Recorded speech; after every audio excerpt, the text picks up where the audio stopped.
and gentlemen, and welcome to Go Bananas Comedy Club, Cincinnati's home for stand-up comedy. Tuesday night, are you ready to have a good time? We can do better than that. I said, are we ready to have some fun? All right. Couple of quick announcements before we get started. Please turn your cell phones to the office vibrate position. No table talk and no listening to comedians, or you will be asked to leave. With that out of the way, make some noise for the people you came to see in the funniest person in Cincinnati contest. And hopefully welcome to the stage, the host of the evening, the very funny Lee Timbrell. Hey. Go Bananas on a Tuesday. How we feeling, guys? We doing all right? Oh, yeah, give it up for our sound guy, Phil, who almost passed out while giving the announcements. Let him hear it. He's wheezing back there. Come on, we're here to see you're supporting your friends and your family. Make a little noise for everybody in the back of the room. Nervous as a cat. It's going to be fun. Oh, yeah, that was a good, hearty, sustained clapter. Clapter, that's a word. Thanks for being here, man. It's a regular comedy show, you guys know, with a little twist. Contest element, all right? So we got a couple judges in the back, but ultimately, it's going to come down to you guys. When you came in, you got one of the ballots. Just a couple rules on that. In the amateur division, you can only vote for 3. You can't vote for 1. You can't vote for 2. You can't vote for the same person 3 times. You got to vote for 3 different people. And then in the semi-pro bracket, you can only vote for 2. Not 1, not 3. Got to vote for 2. And then we go back there, we tally them up, and then we decide who moves on into the second round. That sounds fair, huh? No stolen elections here, right? Come on, baby. First round. Yeah. Thank you. Excellent, man. You guys seem fun. I was creeping on you guys before the show started. Just kind of sleeking around behind the room, trying to see who I was dealing with as an audience. You guys seem pretty cool. You guys were like laughing with each other and smiling at each other. Saw a couple high fives exchanged. That's good, because sometimes I'm in the back of the room before the show starts, observing the audience, and it's just like 50 awkward Tinder dates and 10 dead marriages, and you're like, damn. These people don't even like me. They're not gonna like, it's gonna be rough, dude. You guys are here. Seem fun. Anybody Uber here? Just drinking and driving. Fuck yeah, that's cool. Good for you. Go out and get a Dewey on a Tuesday, baby. You can do it. Hell yeah, sister. Pound it. Chug the whole thing. Chug it! Chug! Oh, that was fun. Thank you. Oh, what if she just choked to death? Oh, thank you, lady. That's awesome. You guys are fun. Yeah. There's not going to be too much audience interaction tonight. Everyone's coming up here doing 5 minutes, so if you're sitting in the front row, don't be nervous. I know I set a bad precedent, but we're good. It's not going to be like a Reds game where you could just get on the kiss cam out of nowhere. Where do we stand on the kiss cam? Like it? Don't like it? Like it. Love it. Hell yeah, sister. I love it, man. Everybody loves the kiss cam at a baseball game, but then when I go out to the bar and run up to people and I'm like, kiss, kiss, kiss, it's like a huge problem, Seems like a pretty high percentage of people who get on the kiss cam probably go home and have sex that night. Do you think so? Nothing to go behind that, just I think there's a correlation. There has to be. Love that jovial laughter. I'm from the 1700s. Good one, Robin Hood. Pat, our server, give it up for Pat and Ellen. They're going to be serving for you. Make sure you leave them a big, nice tip, because out of the 2 of them, between Pat and Ellen, I'm not going to tell you which one, but one of them can't read. So it's Pat for sure, but leave a big tip for the boy regardless, and the girl. We love them very much here. All right, I'll do one more. You guys seem good. This is going to be fun. I'm from Kentucky, And yeah, hell yeah, thank you, appreciate it. That's not normally the response. Normally you say you're from Kentucky and people are like, oh, bad and gross. Look at you with shoes on, holy shit. And there's plenty of bad shit that goes down in Kentucky, but the thing that is kind of annoying is whenever I say I'm from Kentucky, people are just like, horse, horseman, horses. Which is true, you know, but it's just, we've got more going on than just that. Sisters. Oh, as in sister fucking, said the horny man who wants to fuck his sister. All right, cool. Yeah, sisters also, they're hot down there.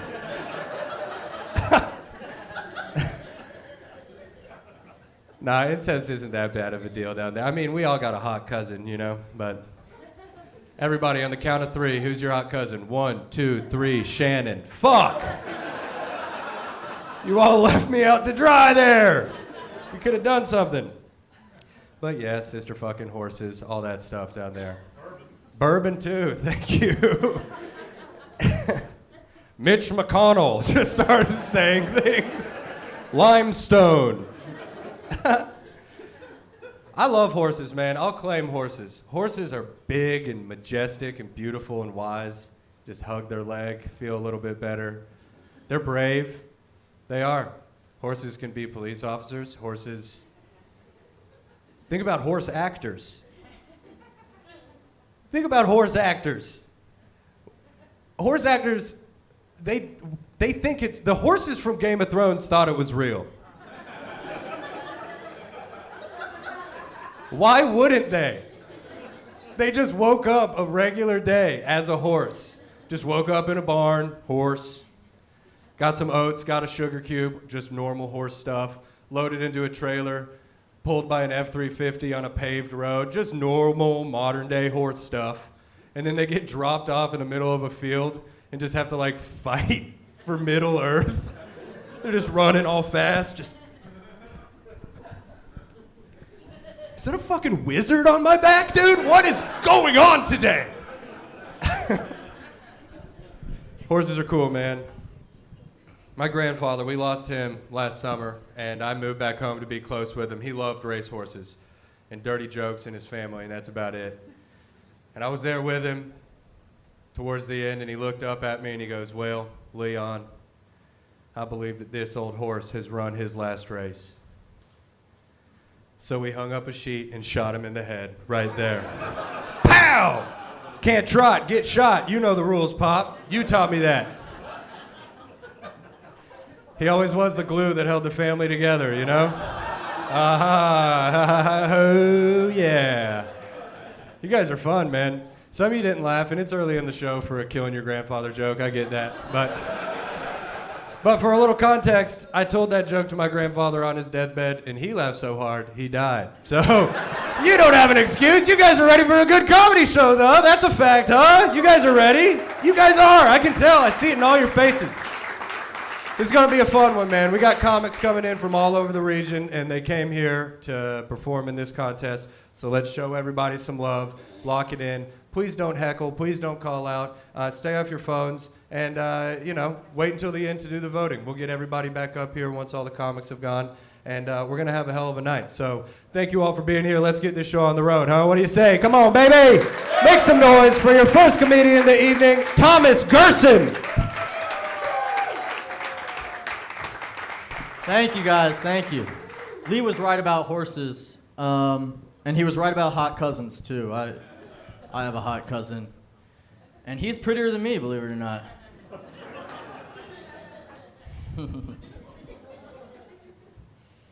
Man, when my dad was raising my brother and I, he used to say, it's better to keep your mouth closed and be thought of as an idiot than to open it and prove you are one. So I decided to get on stage and make it widely known. It's true. In this case, the apple does fall far from the tree because that motherfucker's a doctor. And I'm doing this right now.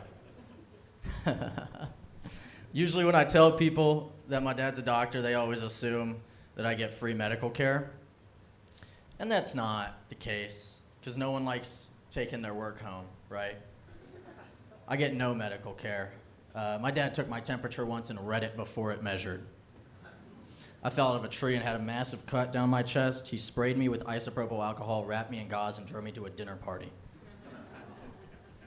Yeah, that all was correct. That it is unfortunate. I grew up thinking that doctors hung up their doctorates in their office. My dad kept it folded like a badge in his jeans, so he could whip it out and prove he's right in any scenario. And it doesn't have to be medical related at all. I've seen him do it at a Denny's. How do you know that's not half and half? Doctorate? He'll tell people he's a doctor everywhere we go. Except on planes. You get hurt on a plane, he'll help you out, but only after negotiating an upgrade to first class. 'Cause we're Jews. Don't fucking give me that. Man. My dad also raised my brother and I on the thing, you'll probably heard this, video games will make you violent. And that's not true. Nerf or Nothing made us violent. We used to poke thumbtacks through the end of the foam bullets, and by the end of the day, we looked like we got all the vaccines. It's fucked up. I had a spiked bat once, and it was just a Nerf sword with paper clips shoved through the end of it. Our exchanges got so heated, my parents had to treat the dinner like the Treaty of Versailles every night. Which sucked for me, because my whole family's Jewish, but I'm the only one that looks German. Yeah. Every morning I had to wake up broke as shit and angry at the Jews. Last time I saw my family, we went to go see the new Little Mermaid movie. And a lot of people didn't like that movie because the new Ariel's black. I didn't like it because the new Ursula is still white. Yeah, it's no longer a movie about a mermaid falling in love with a human. It's a movie about a Karen trying to keep an interracial couple out of her pool. You can bring an iPhone to an HOA for that shit.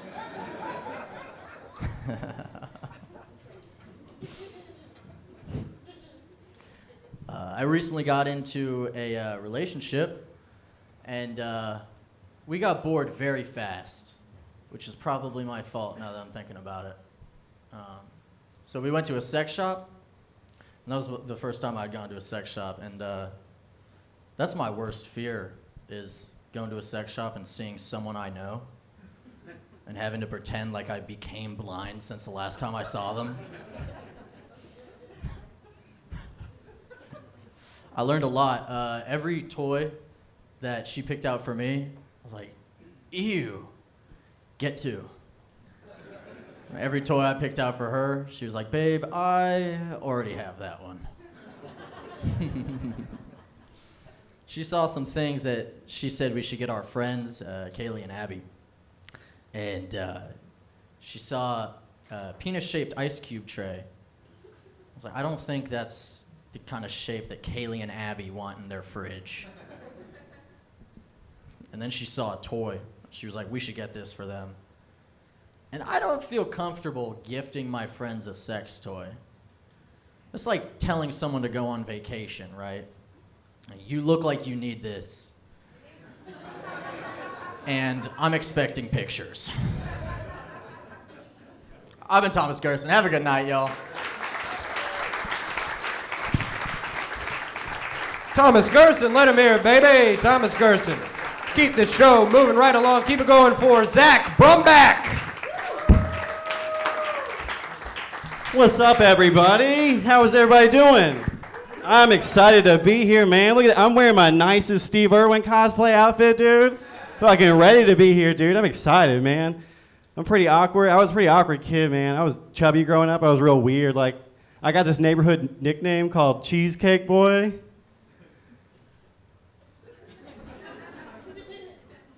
I didn't even eat cheesecake, by the way. I just fucked a lot, you know? Yeah, it was cool. It's still a cool nickname for a kid that's lactose intolerant, though, you know? Yeah. Hell yeah, this is cool so far, man. I told you I grew up pretty like awkward and weird, man. Because I think it's because my parents leashed me once. Have y'all been leashed at all? Any of you? Okay, y'all got aspirations in here. Okay, that's cool. Y'all got career goals and stuff. Yeah, my parents leashed me on a hike once, dude, and it's not that bad. Like some people think it's weird, but it was like a harness, so it's not that bad, you know. And plus, it's like, look at me now. This dog's off the chain, baby. Up here now, I'm not chained up like a dog.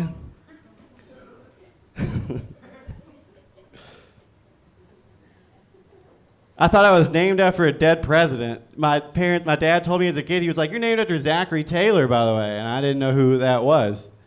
But I found out that was a president that was buried in my hometown when I was a kid. And then fast forward to me as a 30-year-old, and my dad was like, we were talking about it. He was like, "You're not named after the president, dude." He was like, "You're named after Zachary Taylor from the Tim Allen Show."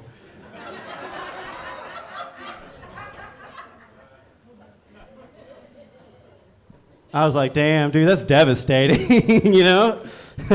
He was like, "I wanted to name you something unique, and the kid on the show spells it Zachery." And I was like, "That's good to know," because when I saw the birth certificate, I thought you and Mom were dumb. I thought you all didn't know how to spell, dude. I kind of look like I could be like a founding father, though, right, with the hair. Y'all see it? Y'all fuck with the hair? I've been going prematurely gray since I was in high school.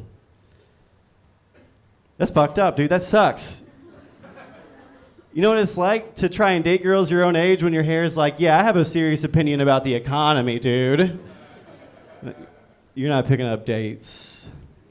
I do like history, though. I got a history degree in college, you know? And it's not because, like, I wanted to teach or anything. I'm just that competitive about trivia. But now the loan company doesn't accept restaurant coupons as payment, apparently. So I'm pretty in debt. I was pretty indecisive in college, too. Like, I couldn't decide on a major. Like, y'all know how, like, 4 years of college is expensive, right? Yeah, try 10 years of college. After a decade, the college was like, "We're just going to give you a degree and you can go." I was like, "No, I live here now." I was like, "My professor just died."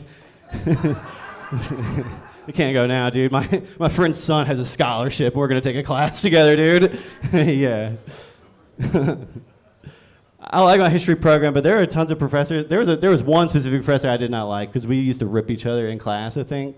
Like one day in class, in front of the entire class, he was like, "History is written by the winners." I was like, "No, it's not, dude. Because you made us buy the shitty history book that you wrote for this class." Fucking sucks, dude. In front of the entire class, he was like, "Hey, Zach, those who don't study history are doomed to repeat it." And it's like, I get it, dude. I'm taking your class again. Don't call me out in front of everybody like that, though. And that's how you take World Civ for 3 times, so pretty good. I also went to culinary school at a community college. Did y'all know that you can learn French fine dining in the same building that you take your remedial classes? That's pretty cool. I would be in culinary class, and I would go down to my reading class, and I'd be like, "Does anybody know how to pronounce horse d'oeuvres?" It's like, I don't know how I'm going to make it through culinary school if I can't make it past the first course. All right, I've been Zach Brumback. You have a good rest of your night. Zach Brumback. Zach Brumback. All right, let's keep the train moving right along. Y'all make some noise for your next comedian, Rachel Moore.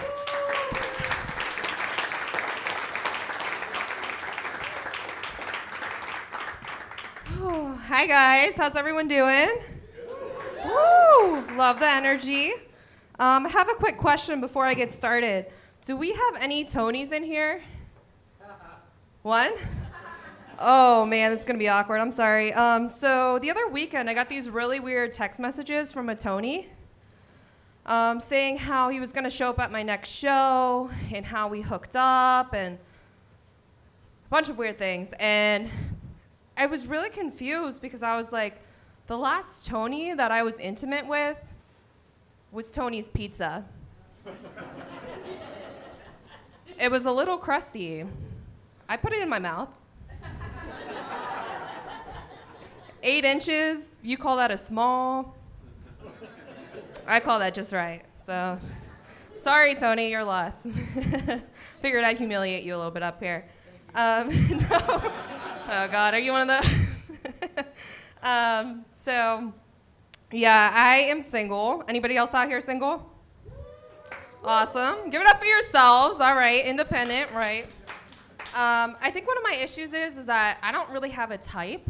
So if I put all of the guys that I've entertained into a room, it would kind of look like a UN meeting. And like at this UN meeting, there's some like international conflict in the parking lot, and we have to call Safelite.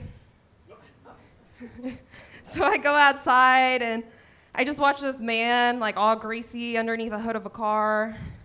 And like, I don't know what it is, but I just have it bad for blue collar boys.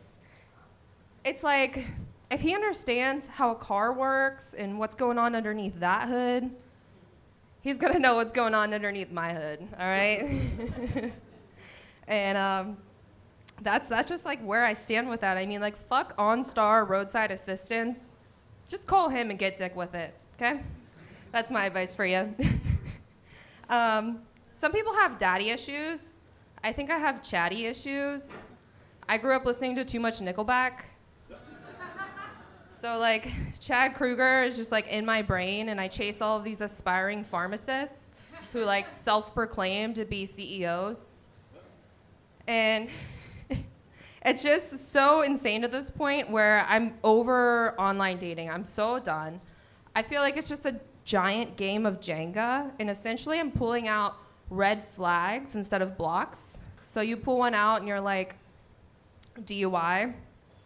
All right, so I'm driving. I can do that. You pull out another block, active warrant. We got a timeline here, short term, not long term. I can work with that. I pull out another block, eats hummus. I fucking hate hummus, y'all. I fucking hate hummus, and if you put that in your mouth, it's not coming near mine.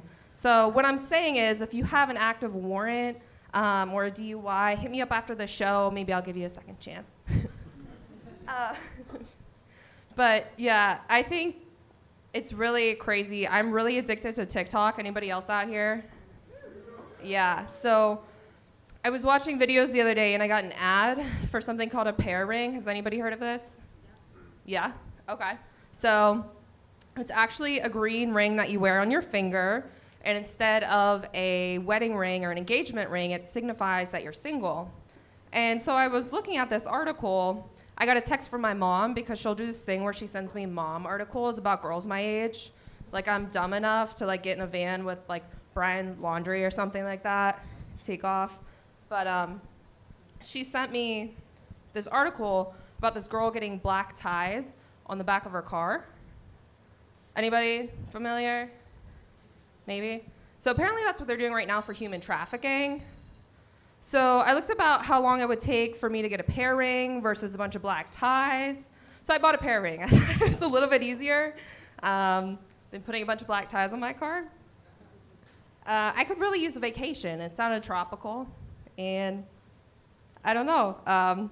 You know, I grew up listening to Rihanna. I think that Chains and Whips excite me. So it's a nice moan. I enjoyed that from y'all. But that has been me and my time. So I appreciate you guys for coming out. I'm going to give it back to your hosts. Rachel Moore, everybody. Rachel Moore. All right. Bringing up your fourth comedian of the evening. Show some love for Sohail Ali. Hey, well, keep it going for your host, Lee, everyone. Keep it going for him. Like Lee said, my name is Sohail Ali, or as the TSA refers to me, could you step over to the right for a minute, sir?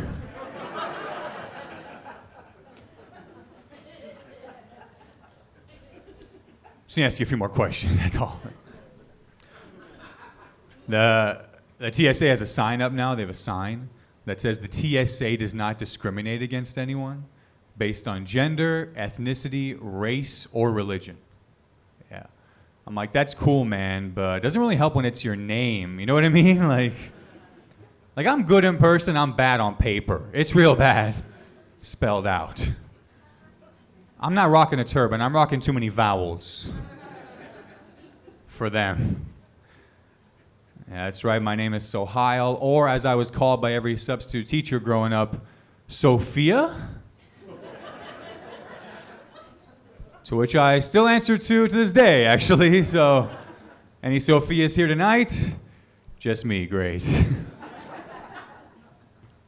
I'm happy to be here in Cincinnati. I'm from Indiana, originally from Indiana, born and raised. Sometimes people don't believe me when I say I'm from Indiana, which I'm like, why would I lie about that, first off? Why would anybody lie about that? It's like I woke up one day, saw Mike Pence on the news, and was like, this guy's pretty cool. Where's he from? Didn't know I came to the rally. That's okay. He's from where I am. No. But the other week, this guy was doubting me, though, you know? He was like, you're not from Indiana, dude. I'm like, yeah, I'm from Indiana. He was like, bro, prove it. So I showed him my Hidden Valley tattoo. No. Shut him up pretty quick. I'll tell you, though, I've been working on myself lately. I've been working on myself. I made a couple New Year's resolutions this year. One of my resolutions this year was to save money, so I moved back in with my parents. Yeah.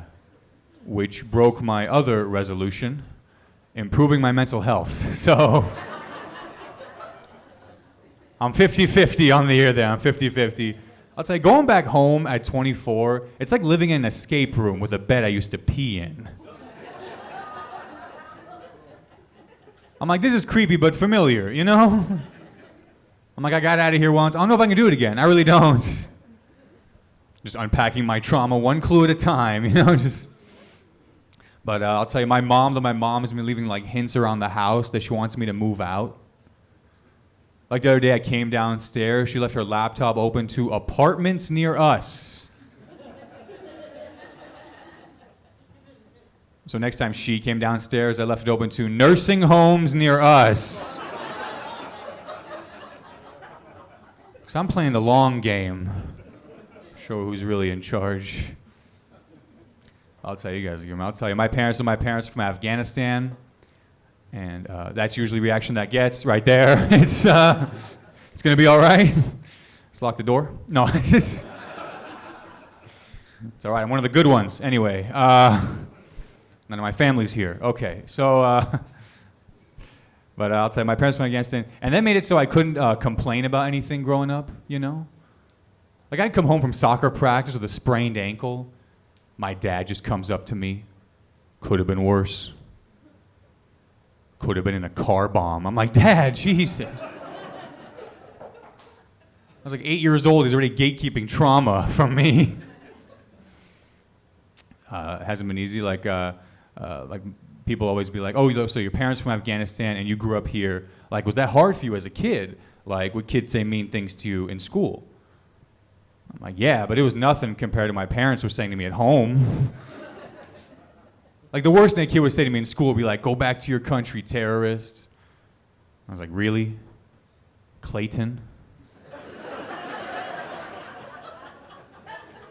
I'm the terrorist? Because I'm pretty sure you're going to grow up and storm the Capitol, dude. So that's where I think this guy's headed. I'll leave you with this. Like I said, it's not been easy. It's not been easy. Like, just the other day, someone told me that I look like Aladdin if he got no wishes. And fuck you. How about that, huh? I told the mom that's not very nice of you to say. I'm putting you in a home. Hey, thank you very much. That's my time. Keep it going for your host. Sohail Ali, baby. All right. We had a no-show, so when you look down at your bracket, or your ballot, rather, no Amy Butcher tonight. So just enjoy and make some noise for your next comedian, Caleb Nash.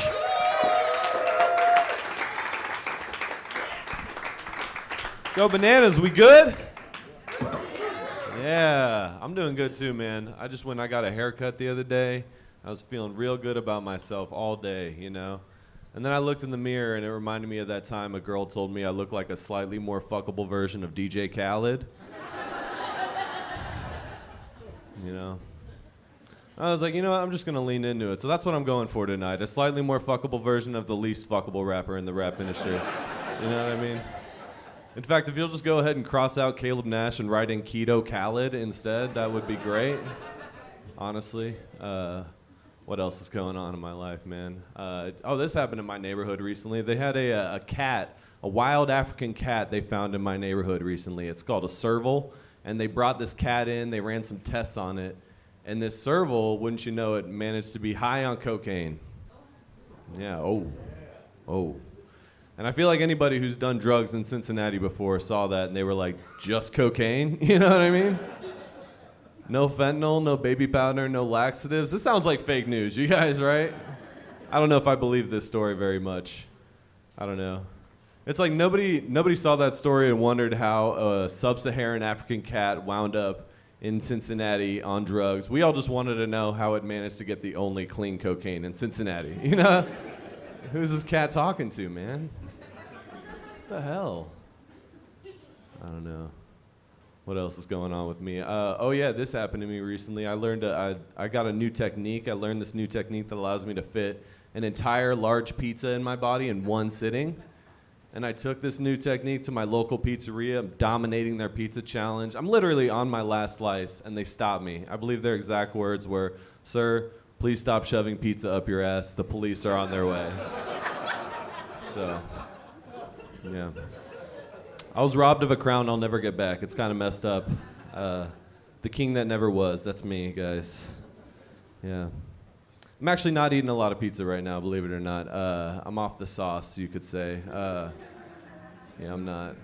I've been trying to get in shape. I've been playing a lot of pickup basketball recently. Make some noise if you're into basketball. Anybody? Yeah, a few hoopers in the audience, you know? I like basketball, like pickup basketball, because it's a lot like online dating, you know? Like, it's casual, it's meaningless, and you're going to have a lot of fun if you just show up and nail threes the whole time. You know what I mean? Yeah. Sometimes it's like Grindr, though, you know, because it helps to have a good set of ball handling skills. Yeah, that's true. That's a true thing. I like anime. I watch a lot of anime, and I'm just gonna come right out and say it, you guys. I think people who watch anime should be let into the LGBT community, okay? I do. You know? It's like, how many times do we have to put a character on a pillow and have sex with it before we get recognition? That's what I want to know, you guys. Like, I saw a pride flag with the Miller Lite can on it the other day. If it were up to me, the pride flag would have Pikachu right in the middle of it, just front center, you know what I mean? I don't know. I always get told whenever I tell people I watch anime that I don't look like the kind of guy that would watch anime. And I think what people are trying to say when they say that is, oh, you don't really look like a giant pussy, but you don't really have the look, you know? I guess I don't. Speaking of having a look, I bought this hoodie recently. I got this new hoodie, ordered it online. It said, "You are enough," right on the front. When I ordered that, I was like, that's just a good message, you know? And then when it came, it said, "Of a pussy that you'd buy this gay-ass hoodie," on the back. It's like, God damn it. And then on the tag, it said, "You probably watch anime, don't you, loser?" It's like, fuck. So, yeah, I'm a millennial, and people always say that my generation, we're soft, we're pussies, you know, that's a normal thing. That's a stigma that we try to face. And I feel like that's kind of unfair, you know? It's like generations before us, they had cool trauma. They had like World War II, they had Vietnam trauma, you know, that's cool stuff. Like, the coolest thing we have is like the stuff we've seen on the internet, you know what I mean? Like I don't remember where I was when 9/11 happened. I was 7. All I got was extra recess that day, you know? But I remember everything about the day I saw 2 Girls, 1 Cup. You know what I mean? Guys, I could tell you every detail about that day, down to the color of cup I was eating chocolate ice cream out of when my best friend played it for me. That was my never forget. But anyway, get your host back up here. My name's Caleb Nash, guys. Thank you so much. You've been great. Caleb Nash. Caleb Nash. All right, guys, we got a couple left in this first bracket. So make some noise for your next comedian, Layla Ingalls.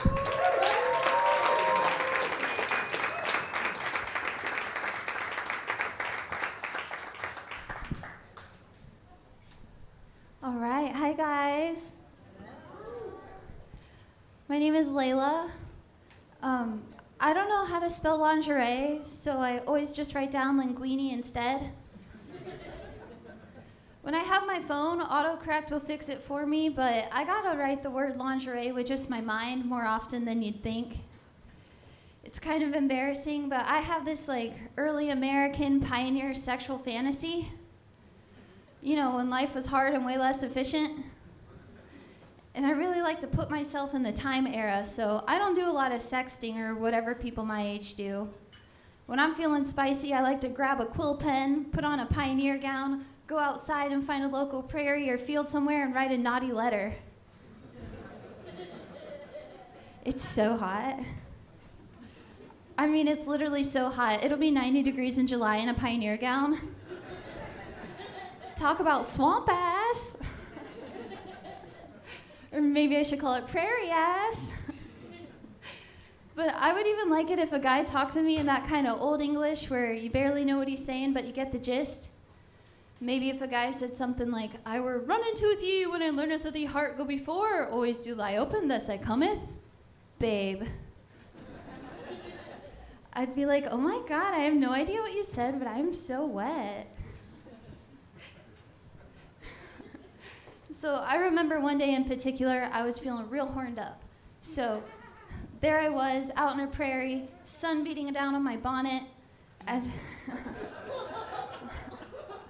I write a naughty letter to my ex-boyfriend in the font of the Constitution. It took like 3 hours to write and probably 2 for him to read, but it was worth it because he really churned my butter that night, if you know what I'm saying. But in this letter, I wanted to tell him about my lingerie. But like I said, I don't know how to spell that French shit. So I wrote, by the way, got some new linguini for you. You're really gonna like the way it looks tonight. I was gonna fix it, but those quill pens don't have erasers on them. So I gave him the letter. He came back from work that day so excited to be greeted by this like dank-ass pasta dish ready for him to eat. But instead, he got me laying across the couch in a pioneer gown. Like, oh my God, where did all my regular clothes go? This is crazy. He looked around confused for a second and was like, where's the fucking linguini, bitch?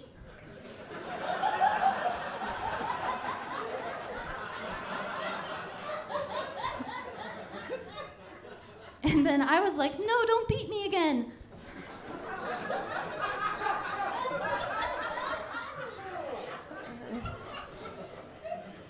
It's a true story.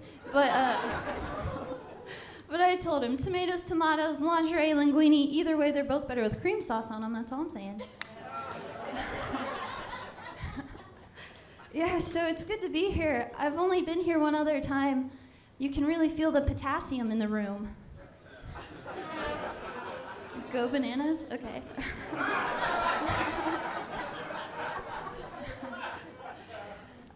Something that's been happening to me recently, I was recently told that I make guys autistic.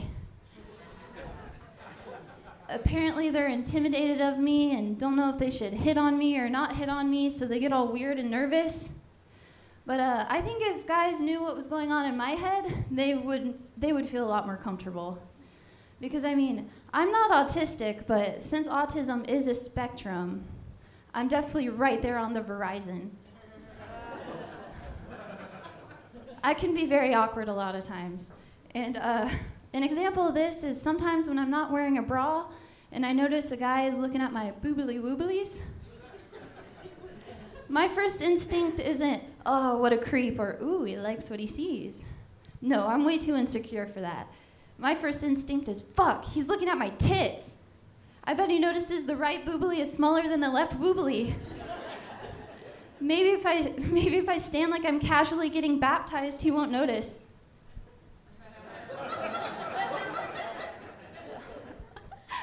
Yeah, so before I leave you guys, I hope this isn't TMI, but the linguine guy I told you about a little bit ago, he was really good at eating out. He was so good at it. I think about it all the time. I miss it. I was so lucky. He took me to the best restaurants. I never had to pay for the bill. The food was amazing. The guy knew how to eat out. The way he ate me out, though, that could use some work. So I started this thing where if he was down there and he just wasn't getting the job done, I'd take out a gun and hold it to his head, and if he didn't do better, I'd blow his fucking brains out. That's my time. Thank you, guys.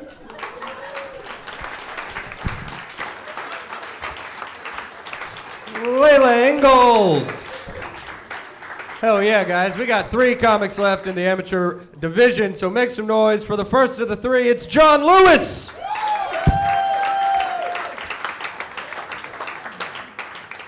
Okay, hey, I got a question for you. Would you like to see a magic trick? I am going to pull a rabbit out of my hat. You ready? Ta-da! Hey, I do that in Pikeville, Kentucky, and they go, how did he do that?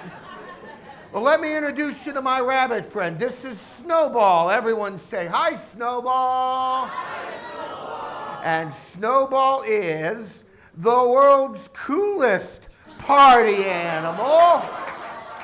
And he knows that you guys are the coolest bunch ever. Am I right? Say yeah. And Snowball's a good Snowball! Nah. I like to freak people out. I go, hey, watch this.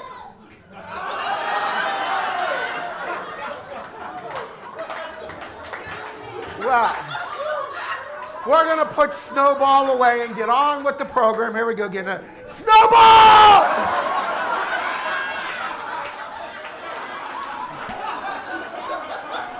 I love doing that joke when I perform at a nursing home. And anyway, my name's John Lewis. I am the world's whitest white man. I look like the love child of Orville Redenbacher and the Pillsbury Doughboy. My face is so fat I can do a Star Wars character. Jabba the Hutt. Or in later films, Carrie Fisher. You love me, you love me. I also sell a product. I sell a product that I'm selling. Well, hold on. I always carry a blank sheet of paper in case I have to fight Dwayne Johnson. You know, those aren't gang symbols. Anyway, how many of you have ever played Where's Waldo? I made one for people who aren't very good at this game.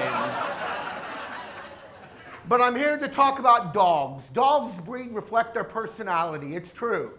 I had a dog that just wanted to guzzle beer and get into fights with strangers. It was an Irish setter. I had a German Shepherd. It had a favorite chew toy, liked to attack and rip apart, was a map of Poland. I had a French Poodle that took one look at the German Shepherd and surrendered immediately. But I had an American Pit Bull that kicked the Germans twice. I had a dog that was all sticky and covered in graffiti. That was a Greyhound. I had a boxer that liked to bite people. I called it Mike Tyson. I had a police dog, but all it wanted to do was beat its wife.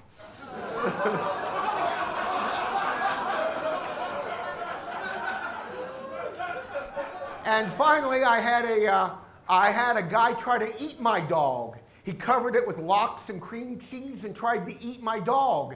It was a bagel, and he was dyslexic. But what I'm really here to do is tell you, what if HBO gave the Beverly Hillbillies a gritty reboot? How many of you like the Beverly Hillbillies? Well, here we go. a gritty boot. Well, this guy named Jed, he's poor white trash. He sells meth for a living and he makes a ton of cash. But now these days, old Jed's on the run. He killed a federal agent with a Tech-9 gun. Well, the FBI has Jed on their list. They're even calling him a domestic terrorist. He's a cold-blooded killer and meth crazy, but he's got more class than Duck Dynasty. Now it's time to say goodbye to Jed, don't you know? They caught up with him in Texas, and now he's on death row. Granny turned state's evidence, Ellie Mae's a hoe, and Jethro died of a fentanyl overdose. Everybody, yeah! That is my time. I tell you what, ladies and gentlemen, I hope you got your funnies worth. My name's John Lewis. That's John Lewis. Hey, remember, like yourself, forgive yourself, never set the bar too high or short people won't have a place to drink. Thank you. Thank you very much.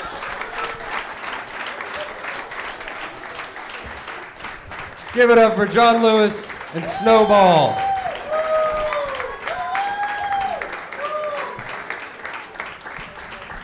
And since we're giving it up, I know we did it up top, but make a little bit of noise for Pat and Ellen running around here, serving tables in the dark. It's a hard gig. The show wouldn't happen without them. Show them a little love. All right, cool. Let's keep it moving along. Your next comic, make some noise for the very funny Alex Taylor.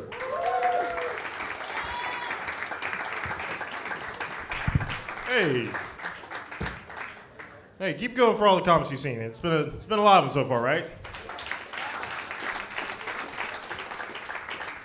All right. I don't know if you guys can tell from the lights. I'm light-skinned. I don't know if you guys can see that. And sometimes it sucks. It sucks like when white women go on vacation. Because this is the first thing you guys do. The first thing you guys do when you guys get back, you guys like, hey, put your arm next to mine. Put your arm next to, I'm darker than you. I always hated that. You know why? Because that's not how it works. That's not how it works. I wish it was. I wish it was how it worked, though.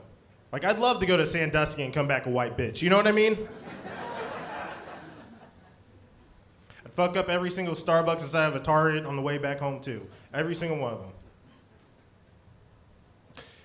So, I don't know who here likes weed? Yeah?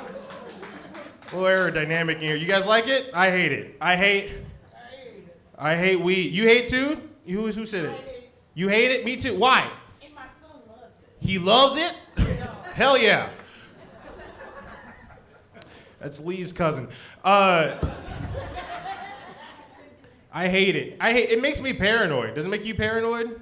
Oh, yeah. It makes me so paranoid. And the first thing people say when you tell them you hate it is go like, oh, have you tried sativa? No, nigga. Like, I don't like weed. That's like walking up to a slave and going like, well, have you tried inside the house?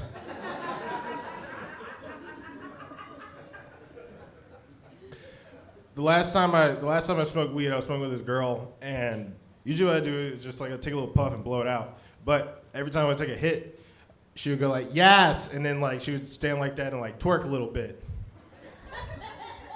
Hey, I was high as fuck. I was so high, I was very high, and in the midst of this happening, she looks at me and goes, hey, I got a great idea. My friend's gonna come over, and we're all gonna hang out, we're gonna smoke more weed, and it's gonna be great. And I was like, oh fuck, this guy is coming to fucking murder me. This guy is a hired assassin that's gonna kill me.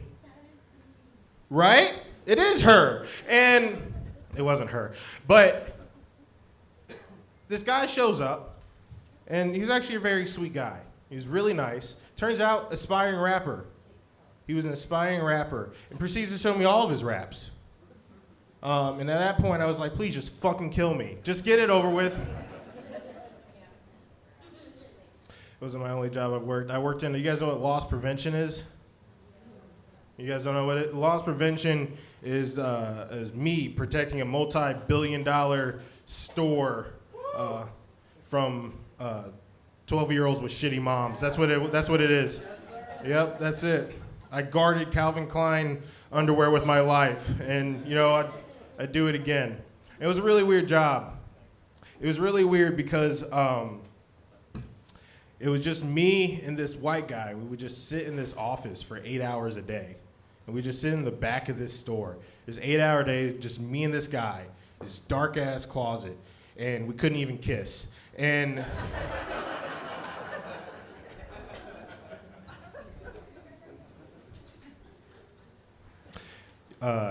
one more thing about me, and I'll get off here. I like to park illegally. Yeah? You too, brother? Hell yeah. I like to park illegal. I think as black people, we should be allowed to do it and not receive any repercussions. We didn't, think about it. Think about it. Black people, there's the only black people in the back, of course. But think about it. We were promised reparations, and we didn't get that. We were promised 40 acres and a white bitch? We didn't get anything. We should be able to park wherever we want. And not saying handicap spots, that's for rookies. I'm saying, I should be able to, park in front of a fire hydrant. That's all I'm saying. You guys use that to spray my pop. You know what I mean? I heard the laughs from the back, and they're black. You just can't see it because it's dark. But all right, thanks, guys. That was my time. Alex Taylor.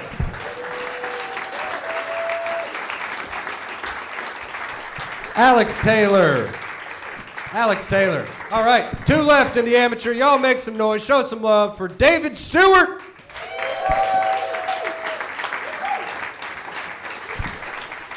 Go Bananas!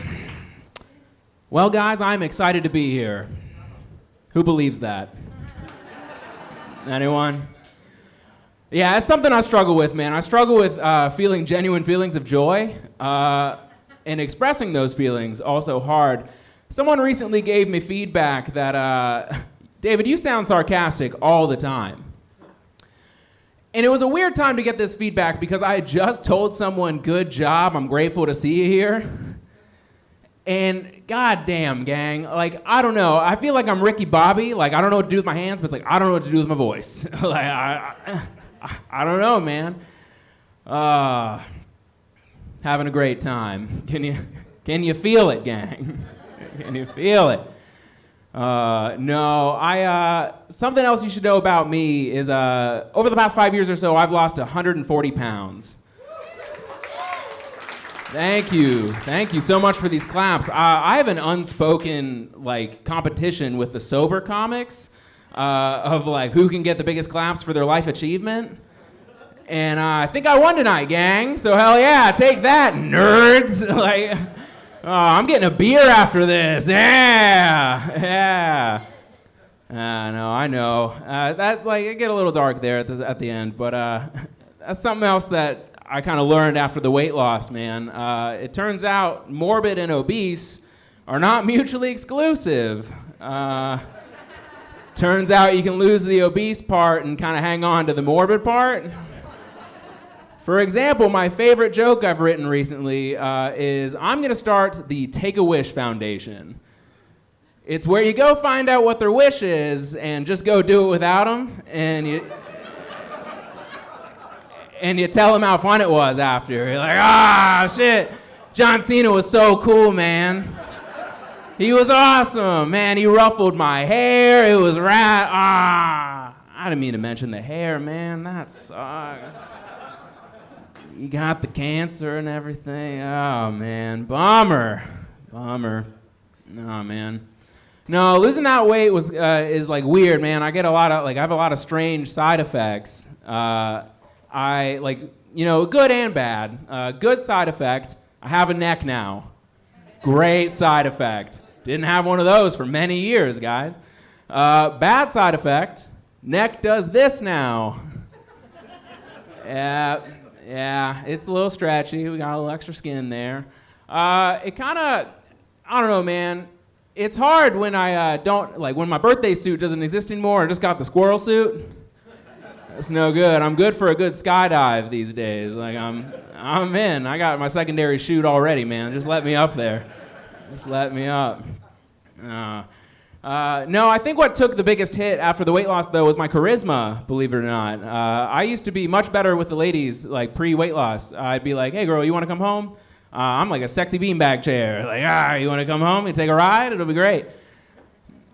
But now I'm like the same beanbag with like less beans. Like the exact same amount of bag. That's rough, man. It's rough. I don't know. I feel like I have the sex appeal of like Flubber, like the 1997 movie Flubber. I don't know. It's hard out here, man. No. I used to say that like I decided to lose all the weight because I had like a mental health crisis, which is like a half-truth. When in reality, the mental health crisis was because I was not able to fit on Top Thrill Dragster at Cedar Point. I don't know if you guys have been the fattest person in Sandusky, Ohio. It's gonna give you a mental health crisis. It's gonna make you feel it. But no, speaking of roller coasters, I'll leave you with this one. Have you guys been by Kings Island recently? Anyone? I was driving up 71 the other day, and I saw that the Super 8 Motel right by Kings Island is offering a free shuttle to the park. It's kind of fun, right? I think we can all agree that's probably the scariest ride at Kings Island now, right? Like, that's got to be the scariest one, man. Kings Island's mean for doing that. It's the only ride at the park that doesn't go downhill fast because they figured that's happened to these people already. Seems like a double tap is just unnecessary, you know? But all right, guys, that's been my time. My name's David Stewart. Thank you so much. David Stewart. All right, we got our last amateur coming up this evening. Make some noise for Ivy Lavelle.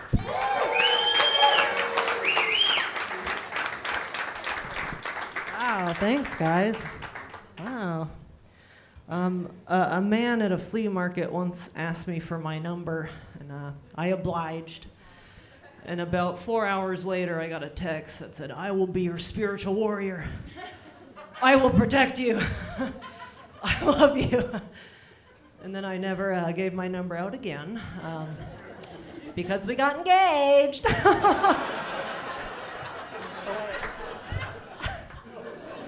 Yeah, been physical combat. I don't like that guy, dude. Engaged in physical combat. What's going on, guys? I noticed there's a lot of my friends and family here, and it's making me a little nervous because this is not the time or place for an intervention, okay? Please wait till after my set. I'm trying to win a contest, not be a good person. Maybe next year. All right, let's get on with the set here. I'm just gonna do a little. What if I just dance the rest of the time? But then I still got through. How mad would everyone be? I'd be like, she's cheating!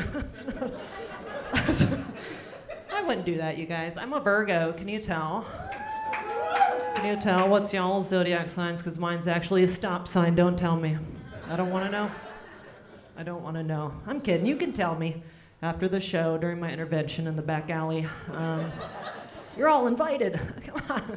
It's going to be fun. It's going to be really fun. I don't know if you guys know this, but I'm hopelessly addicted to DoorDash. Like bad, but ordering Dunkin' Donuts mostly. I'm just another junkie for Unky Dunky, you know what I mean? Roaming the streets, doing what I can. My coffee, my Boston cream donut. I did make a new slogan for DoorDash, though. It's want to get poor fast, DoorDash. So I've been trying to save a little money. I've been going out to eat instead. Modestly. I just order a soup, but I love soups, so I order 2 soups for double the trouble. And I take 3 sips each, that's the triple sipple. And then 4 hours later, I attend to the ladies' room for my quadruple poopy. Woo! All right. Thank you, that's my time. I'm kidding. There's not a basement here. Or is there? I don't know. I don't know this place enough. All right. Okay. I will go. I'm actually going to go 10 hours tonight, if that's okay. So I don't have to go to my intervention. Only poop and butt jokes, too. I hope you're ready. That's all I got. That's all I got for you guys. I'm going to have to be pepper sprayed off stage. And pepper spray only makes me stronger. Ugh. You ever seen those crazy YouTube videos? I'm in all of them. That's me. That is me. All right, pepper joke sprayed check. I do have a real question for you guys, though. What's the deal with this obsession with big butts nowadays, huh? What is that? I'm getting tired of it. Why do I gotta have two big hams back there, huh? Okay. I don't care, neither should you. Let's get over this. Who cares, you know? Fuck it. Fuck my butt, guys, you know? Please. It could be anyone here. Not anyone about. Well, not my family. Oh God. All right, uncomfortable butt family joke check. We're gonna move on to our next subject. We're gonna go to billboards. We're gonna go butt to billboards. Have you guys seen these things? Billboards? Wow. Holy shit! It's like a advertisement or something.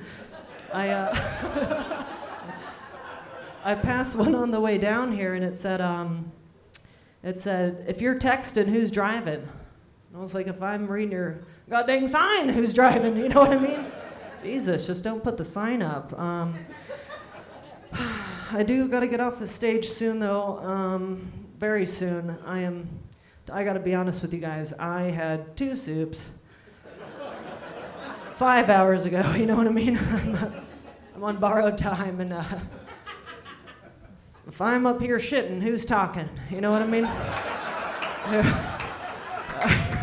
All right, thank you guys. Appreciate it.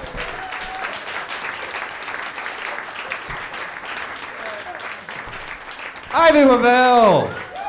And that concludes the first division of the night.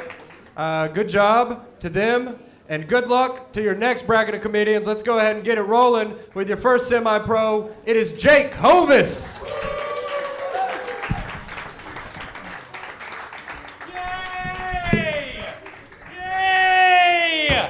All right, let me move that so you guys can see me. All right, fun. I'm real big. Did you guys notice? Yeah, 6'8". Well over 100 pounds. Yeah, so big a guy told me recently I don't have to wear a seatbelt anymore. Like there's no way I can make it through the windshield. Pretty strange advice coming from a police officer. When I was growing up, I knew I'd be a big guy, and I thought I'd end up being a lot more intimidating instead of huggable. Something about it, people want to hug me. Mostly men. They want to put their head like on my bosom, like gently motorboat me. They always end up saying the same thing. I just feel safe. I don't know how to respond to that. So I just say, thanks, Pastor. Oh, fun. I like you. Yeah, look at you. What's your name? Sure, yeah. We're not that far away from each other. All right. Jacob, hey, my name's Jake. That's exciting. Yeah, you're like a smaller version of me. Like if we were Russian nesting dolls. Like you would be inside me. Isn't that fun to think about? I think that's fun. Jacob, when you were growing up, did people say you look like your mom? Yeah, I can see it. I can see it. When I was growing up, people always said I look like my mom, which is weird when you're a little boy. You don't want to hear that you look like a lady. But I finally figured out what people meant when they said I look like my mom. It's fat. They meant fat. My mom's fat. It's all right. She knows. I'm not saying obesity runs in my family because, of course, nothing runs in my family. It didn't really fit in school, you know, physically. They had those wraparound desks, you know what I'm talking about? It was easier for me just to wear the desk from room to room and try to slide out of that guy. I play a little football. I was the biggest and the slowest guy on the team, or what you would call lineman material. Wasn't any good, but the quarterback absolutely loved me. He didn't have to tell me so often, like it got weird. Wrote it in the yearbook. I don't even tell you about the tattoo. Every time he'd call a play, it'd be like 32 blast on 2. Love you, Jake. Ready, go. And whenever I'd bend over, he'd put his hands underneath me like this. I'm like, I'm the left guard. We're in home ec. What are you doing? Oh, we a dog crowd? Do we like dogs around here? Not really, it seems like. All right, yeah. You guys, anybody over here own a dog? Okay, yeah, you own a dog. She sold you out. She does. You have 5 dogs, and you didn't clap when I said if you liked dogs. That's a lot of dogs to not like them. Golly. What's your favorite dog? Your favorite kind of dog was Great Dane. Oh, yeah. So you're going to vote for me because you like big stuff. All right, yeah, that's fun. All right, that's good. Okay. I have 2 miniature dachshunds. I know you look at me, I don't look like the kind of guy who would have a little wiener. Dog, but I got 2 of them. I got 2 little wiener dogs. We have prescription dog food for our dog. You have prescription dog food for the Great Danes? Oh, well, I guess I love mine. We do have prescription dog food because they have sensitive little tummies. But they also eat poop and dryer sheets, so maybe dog food's not their problem. The poop makes sense. He doesn't like a warm meal. But the dryer sheets are nuts because it'll pass all the way through the dog intact. So the next day it's sticking out the back end of the dog. Looks like one of those pop-up tissue containers. He's a little doggy. You have to help him out. Can't do it himself. Grab the dryer sheet, pull it out. It's like the world's worst magic trick. Ta-da! This is totally true. In the last about 2 years, I've lost 170 pounds. Isn't that crazy? Yeah. I know the other guy said it. Whatever, who cares? A lot of fat guys getting smaller these days. Whatever. But I made a little Facebook post about it, and everybody was real nice. Congratulations, stuff like that. Except one guy, he says, keep it up. Lost 170 pounds. Keep it up. If Jacob loses 170 pounds, that's cremation. There's nothing left. I lose 170. You're like, you're still fat, right? My dad's a jerk. All right, see you later.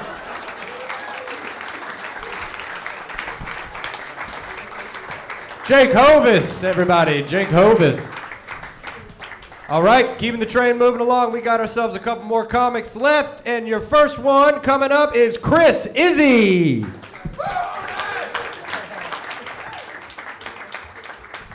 Thank you all so much. I know y'all love that last name, right? I tell people that's Izzy, I-Z-Z-I. They're like, wow, that's so cool. I'm like, I know. You should hear me spell it backwards. With a name like Izzy, I am the most easiest person to babysit when I'm drunk. Because my friends will just say, Chris, write your last name. And I'll go like, I-Z-Z-I.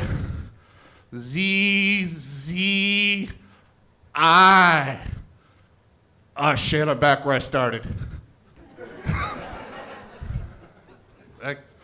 I'm actually from rural Indiana. I came up from the weeds of Indiana. So I came to this town. I freak out when I come to big cities because you guys have stuff that I'm not prepared for. Like I was in downtown Cincinnati today, and y'all have these scooters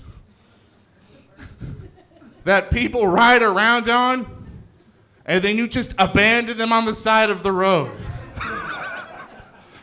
So you gotta warn people before you got there. I got out of my car, I thought a bunch of people with DUIs just got raptured. Like I called my wife up being like, honey, you ain't gonna believe this. Jesus just came back. Like using my ancient hillbilly tracking skills like, wasn't that long ago either. These Busch Light cans are still cold.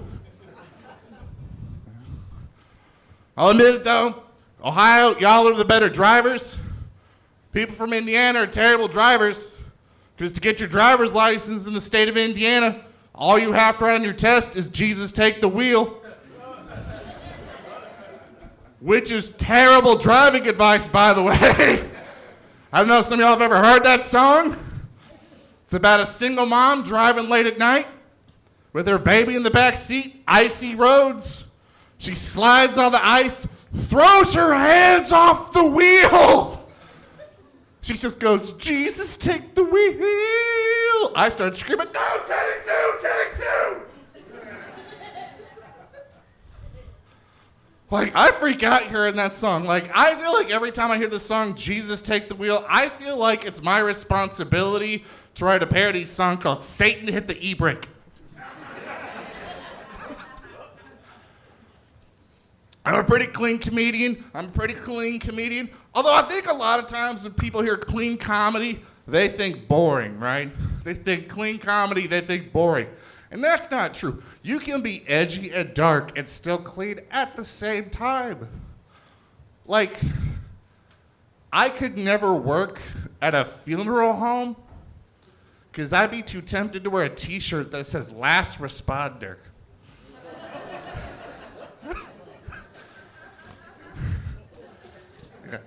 Try getting a discount at IHOP wearing that shirt. Nobody wants to give you free pancakes when you're part of the world's most unpopular cleanup crew.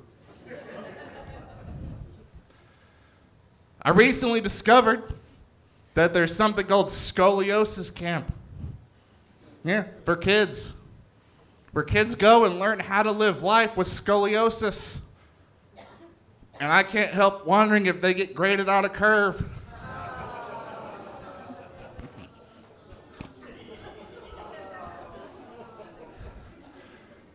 Some of y'all got a little crooked on that joke. We got to be flexible. You know they can't be. It's okay. A little bit more about me. I recently became a dad. My wife and I just recently adopted a 5-year-old little girl. Yeah. You guys are like, gosh, that's cool. Yeah, real cool. Yeah. Her favorite movie is Frozen. I've been a dad for about 30 days, which means I have watched Frozen 100 million fucking times. You ever watched a Disney movie so many times you just start rooting for the bad guy? Just so that there's no second one. I feel like there's an inside joke I'm unaware of. Yeah. It's hard when you have to adopt, though. The adoption process can be real difficult. Like your friend, like you get asked a lot of weird questions, but we told people that we wanted to adopt, we got asked a lot of weird questions. Like we'd be at a bar, and I'd say to my friends, hey, we're thinking about adopting. And they go, oh, do you want to foster? No, we prefer domestic. If I'm anything like my dad, though, I know that I'm going to be a great dad. I know, because my dad is always really good at framing stuff for people, like knowing what to say when you need to. Like the other day, we were at Target, and this mom is with a 6-year-old, and this 6-year-old's having a meltdown, absolute meltdown. The mom is beside herself, and she just goes, I'm so sorry. And my dad just told her, honey, it's okay, but you should know they do it when they're 36, too. Thank y'all so much. I'm Chris Izzy. Y'all been great. Get up your host, Lee. Chris Izzy, guys. All right, making his way up to the stage next. Make some noise for Aaron Montez. Oh yeah, go bananas. Yes. Oh, this is special. Like people are living out their dreams tonight. It's been crazy watching everybody. Not me though. This wasn't my first dream. I had more of a realistic dream. I wanted to be Spider-Man. Yeah, for 3 years of my life, I actually wanted to be Spider-Man. Like seriously. Then I took my trip first time downtown. I'm from Lexington, Kentucky. So my first trip downtown, I was like, this is gonna be lame. Cause we got like 2.5 buildings in our skyline. And I'm like, oh shit, there goes the Green Goblin. Oh shit, he's out of my jurisdiction. Guess I'll go home and call 911. But yeah, I am from Lexington, Kentucky. One of my favorite things about being from Lexington is when I get to leave Lexington. And the number one question I always get when I leave Lexington is like, oh, you're from Lexington, Kentucky? Is it racist there? And yeah, seriously, I don't get like, how's the bourbon or anything like that. It's just, is it racist? And come on, like, Ohio, we're neighbors. So we know, right? Lexington is not racist if you play for the Wildcats. Oh, yeah, I'm just saying. You get a little bit of a pass if you can dribble in Lexington. That's all I'm saying. That's why me being a 6'3" minority, I use that shit to my advantage all the time. Like, seriously. I wear UK stuff under all my clothes, just in case it gets a little racist. I got pulled over 2 weeks ago. Cop pulled me over. He was like, you know why I pulled you over? I said, did you know you was making me late for practice? I gotta get out of here. He said, keep it moving, sir, keep it moving. Tell Coach Cal I said hi. Oh, yeah, you gotta have a little bit of an advantage, just a little bit, yeah. And the first time I ever got asked that was in Denver, Colorado. That was awkward, because like the same time I was getting asked that, I was taking edibles for the first time. Anybody done edibles before? It's just wild, right? Nobody ever gives you the instructions when you first have them. Like, seriously, like, they should give you the edibles and say, hey, let it take time to kick in. Like, they should say that. I had these edibles, and I was expecting to, like, be pumped up. I had them, and then it was like, oh, I don't feel anything. Let me get some of those brownies, too. Yeah, no. I just felt nothing, so I was like, all right, I'm getting ready to hit the stage. I got on stage, that first round kicked in. I was like, yeah. How's it going tonight? Oh, yeah, and I did that for about 30 minutes straight. Just, yeah. I'm glad you think it's funny, because they did not. They booed me off in Denver. Yeah, I was so mad. Like, I just got back in my rental, and I'm driving back to the hotel, and the second round kicks in. I didn't know it was going to hit me in waves. Like, the second round kicked in, and I pulled up behind this cop car. Oh, I got so nervous, like super nervous. And I was like, oh, I know it's legal here, but how legal are we talking? Like, so I was like, oh, shit, okay. If I stay behind this cop car, he can't pull me over. That was my logic at the time. So I'm sitting there behind this cop car. He turns left, and I turn left. Then he turns right, I turn right. He pulled over, and my dumb ass pulled up right behind him.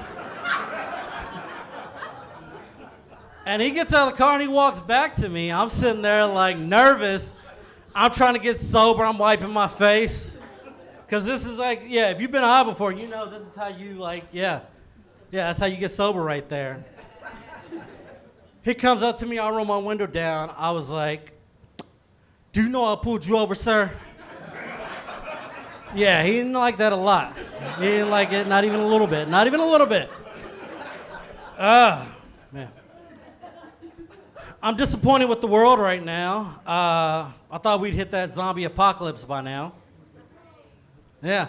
Like, don't judge me. Like, out of all, like, zombies, vampires, werewolves, zombies is the more feasible thing. I thought that was going to happen. Like, seriously. Like, all right, break it down. Zombies are nothing but, like, brain-dead people, you know, messed up teeth, trying to eat you. And if you don't believe that could happen, you've obviously never been to a Walmart in Winchester, Kentucky. Thank you, Go Bananas.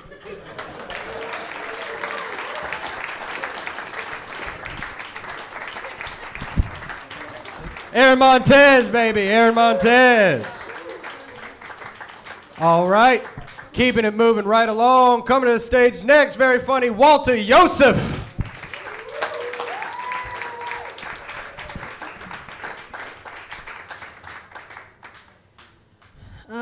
So they say money can't buy you happiness, but money can buy you weed. It's true. I tried it before I came here. Money can buy you happiness. I feel bad for whoever who said that money can't buy you happiness. Like, really, you couldn't think of anything? Fucking candy? What a miserable existence. They're probably at home right now not spending all their money.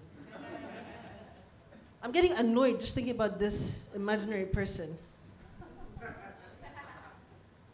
They won't even hear this joke because they're at home not spending their money. But yeah, my name is Walter. I'm from Eritrea. I was born and raised in Kenya, and now I live in America. And people always ask me where I'm from, and I'm like, Columbus. And they're like, no, where are you actually from? I'm like, okay, fine, it's a suburb of Columbus. We say Greater Columbus, but it's a suburb. I just keep it going until they get tired. But one time, I actually told the guy, I gave him the Cliff Notes. We were hanging out at the bar. This guy asked me where I was from. I gave him the Cliff Notes version. I was like, okay, fine. I can tell one person. And he was like, oh, welcome to America, where nothing is free. This is a true story. He said that. I didn't know what to say. Thank God he kept going. Thank God. He was like, welcome to America, where nothing is free, except for this big dick.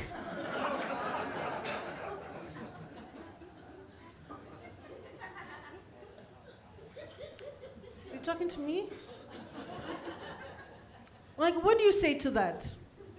Trash is free? Yeah. And I go dumpster diving, so I was fucking this guy. You know, in your dumpster, you find a lot of trash, right? Yeah. So I was fucking this guy, and I knew he didn't want to have to pay for condoms because he said to me, I don't want to have to pay for condoms. So I just made him pay for the abortion. It's only fair. I was trying to tell him, it could have been a $5 fix, not a $500 fix. I tried to tell him. But that's kind of fucked up. What actually happened was that I was secretly on birth control and I just kept the money.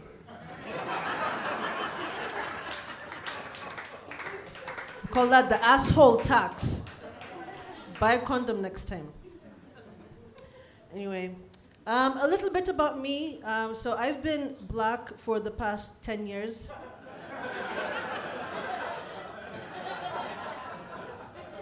It's true, it's true.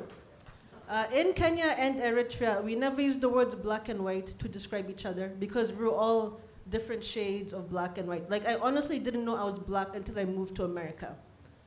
We just didn't use that word in that context. And yes, there was like the random white person walking around, and we called them what they really were, terrorists. So I meant tourists.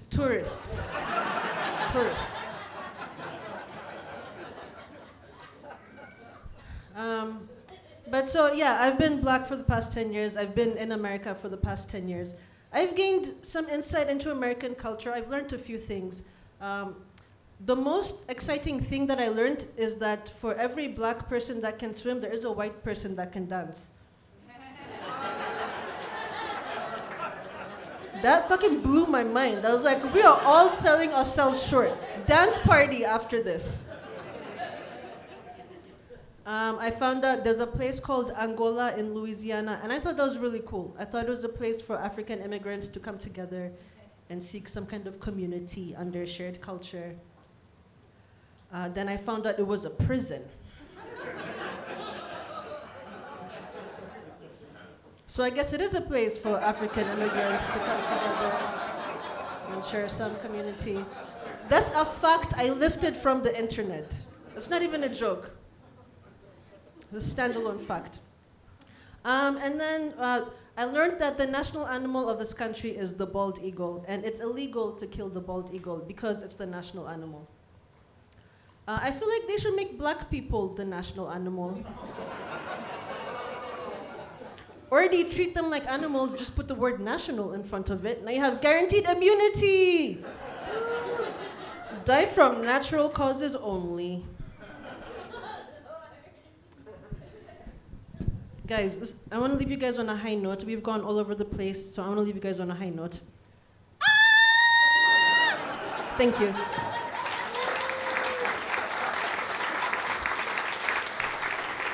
Walter Joseph. Walter Joseph. Y'all, I know this has been a long show, and I just want to give you some kudos. You are a killer crowd. Thank you for sticking it out with us, baby. Let's keep it rolling. Got a couple left. Make some noise for Daniel Waterhouse. He wanted the fist, I gave him the palm, baby. That's how I roll. You guys seem cool. Do we support sex work here at Go Bananas? Woo, good. Miss? I didn't understand the question. That's fine. Anyways, moving on. It's fine. Why would you know what that is? Yeah. You got a real one, sir.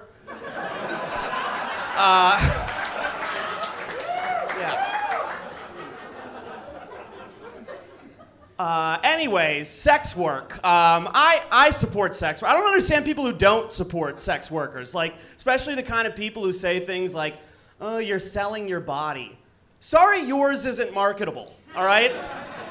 I think we should be ethical consumers. Like, for example, I watch porn. I don't masturbate to it or anything. I grew up in a house with very thin walls, so I use it as ambient noise when I sleep.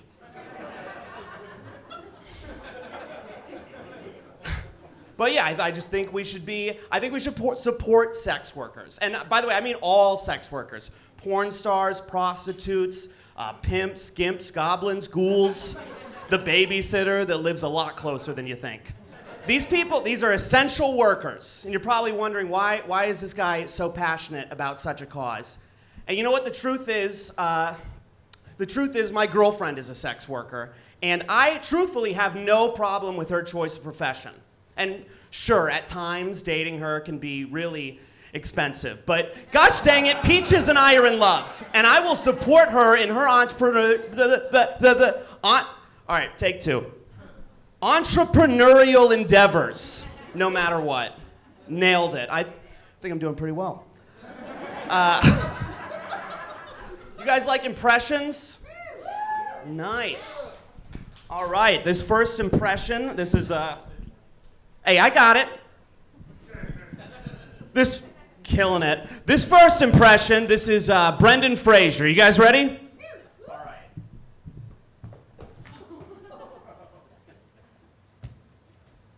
Because he fell out of the spotlight. Try and keep up, folks.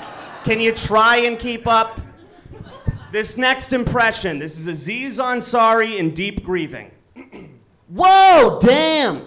This next impression, this is, next one. All right. This next impression, this is gonna be a police officer doing crowd work at a comedy show. What are you drinking tonight, sir? Yeah, keep it. All right. Prop comedy. Jesus, all right. Lady loves flashlights. I do too, but in a different way. All right. It's fine, sir. Anyway, no, it's okay. That's an okay reaction. I don't know why I'm so fixated on everyone right now. This next impression, this is my ex-girlfriend finding my dead body after I've hung myself in my closet. So now you know how to hang things. Okay. All right. Dating apps are weird. I like Tinder because I already have chlamydia, so it works out swimmingly. Anybody here have chlamydia? No? All right, that's fine. It's the Cadillac of STDs. I don't know what you'd have to be embarrassed about. One pill and it's gone. The only bad part about chlamydia really is the taste.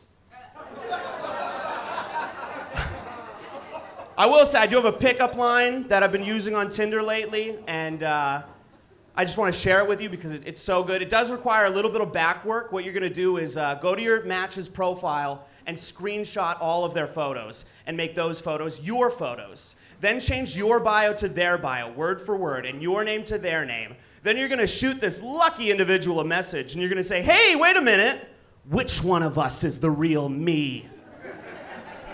Works great. has never worked, but. All right, before I get out of here, I'm gonna do one more impression. This is, any comic book fans in the crowd? All right, this is gonna go great for the three of you. This is J. Jonah Jameson from Spider-Man on 9/11. It was Spider-Man! Thank you, what a great ending to that set. I've been Daniel Waterhouse. Daniel Waterhouse, baby. All right, couple left, two more left. Make some noise, show some love for Daryl Hollandquest Jr. All right, thank you for the love. I really needed that super bad. Whew. That was a good way to end my day. I went to Noodles and Company today for lunch, and the girl, the cashier, she said that she wanted to play with my man titties like cat toys. So let's go. All right, I see people drinking out here tonight. Let's see, that's cool. I'll propose a toast. Can we do a toast? I propose a toast. Get your drink. All right, I propose a toast to all the home wreckers in the building tonight. Especially that one in the back. You make a nigga feel special around the holidays, so cheers. I love home wreckers, you know? I'm tired of answering questions about comedy at the holidays. Like, hey, how's comedy doing? It's great. You know what I want to introduce you to? I want to introduce you to this throuple that you decided to bring around our grandmother. They both get mashed potatoes. All right, cool. I was gonna say, I talk a lot about race. I said nigga a little bit. Y'all tightened up, so it's okay. We're gonna make it through. I promise. It's like 9 million of you and like 5 of us, okay? Just, you know, I'm from Indianapolis. Just let me get back on 74 before I turn into Frankenstein's monster, okay? I'm just saying, I know when I talk a lot about race and I mention the N-word, I know the white booty hole gets very tight, you know? I know this. I bet that's your booty hole right now. Laugh more so it can relax. I have studied many white booty holes in my life. So I'm just saying, if you still tight, I just need for you to relax it. It shouldn't be making the noise. It should be making the noise. Yeah, I love that white booty hole joke. My name is Daryl Hollandquest Jr., and yes, I know what you're thinking. He does look like Carl Winslow from Family Matters. Yeah, I get that a lot. I get that a lot of times when I go out on dates. This is who I get the most. I get Carl Winslow, Cleveland Jr. Around Christmas time, I get quote unquote the black guy from Elf.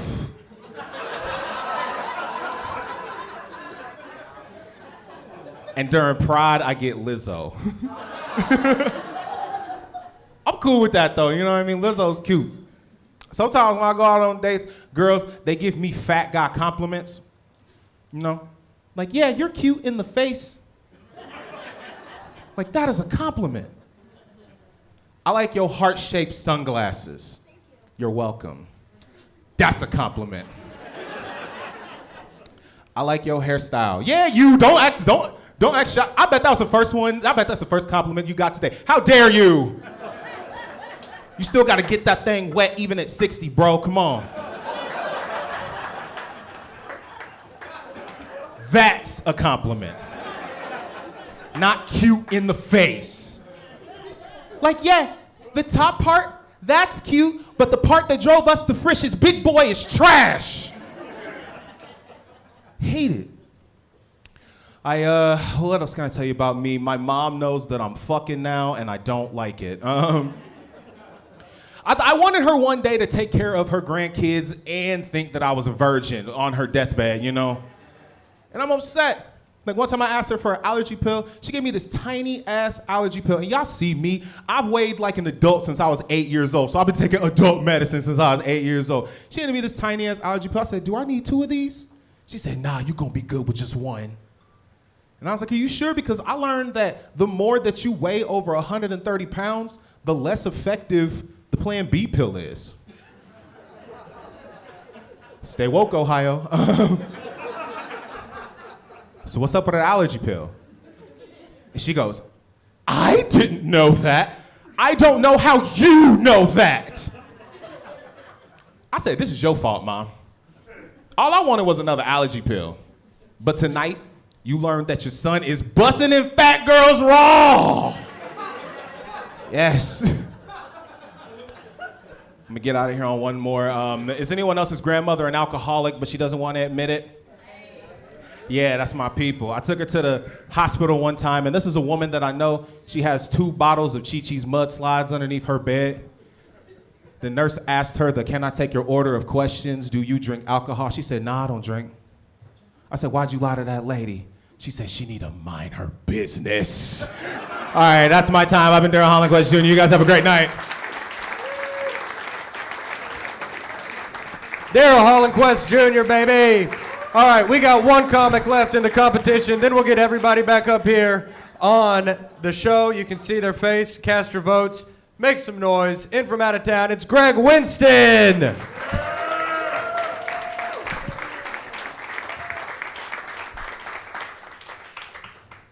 I'm autistic. In spite of my disability, I'm pretty athletic. Not the joke, you asshole. I lapped someone on the track the other day. I yelled out, "Eat shit!" He just gave me a dirty look and rolled away in his wheelchair. Autism makes me real easily distracted. You know, one minute I'll be focused on a task, then the next I'll see how far I could turn my neck. Like this. Then I'll see how long I can hold it for. Till my friend says to me, "Greg, can you please focus on the road?"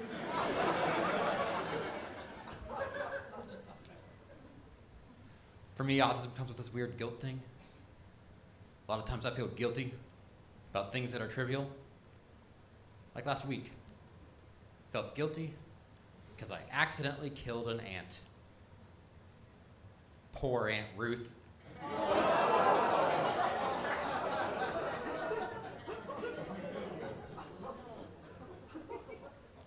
Went on a date with a girl recently that said, "I don't see color." I said, "That's ridiculous.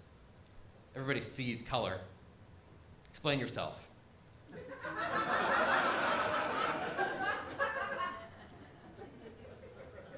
That's how I found out I was on a date with a blind woman.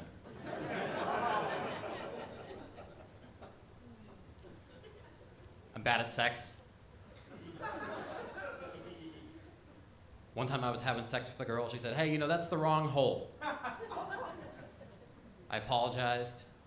She said, "That's okay. We can just throw that bagel away."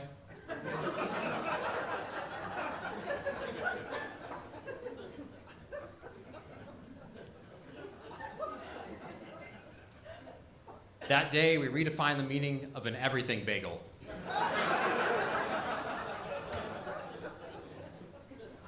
Damn, I'm good at this. This new girl and I both like Nirvana, so I thought, I know, I'll take her to a Nirvana concert. So I checked to see when Kurt Cobain's coming to town next. Turns out that dude doesn't have anything scheduled for a while. Maybe I'll take her to see Linkin Park. What, guys, what happened?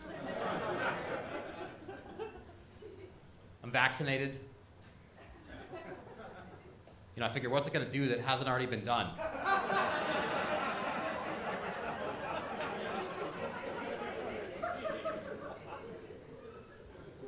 People say vaccines cause autism. That's why I love them.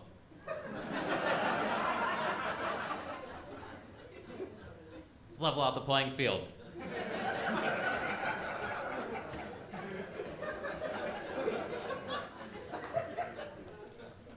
So I saw this blind comedian the other day. His entire set was about being blind. That must have sucked. Just a guy using his disability to get Laughs. Something I don't approve of. You don't see me going around making jokes about being a half Jewish athlete.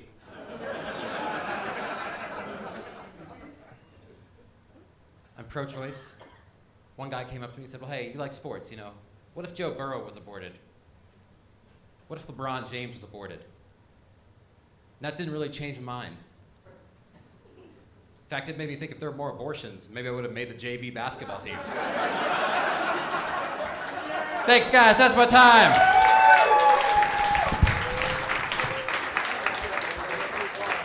All right, guys, what about all the comics? If you were a comedian on the show, bring it on up here. Make some noise for them.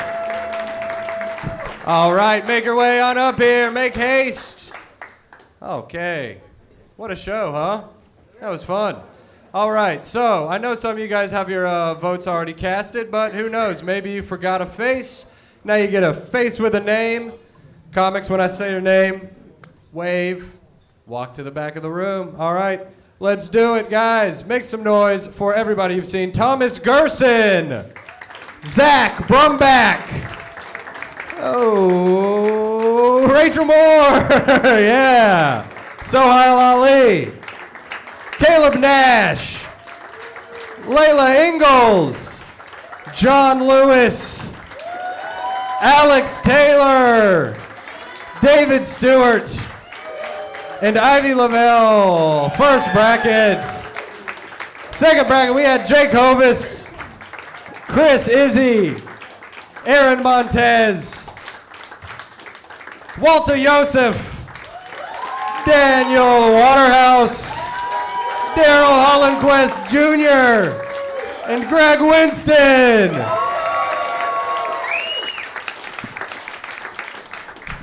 All right, beautiful, guys. So the lights are coming up a little bit, and we are going to have 3 or 4 beautiful young men walking around with buckets to collect your ballots.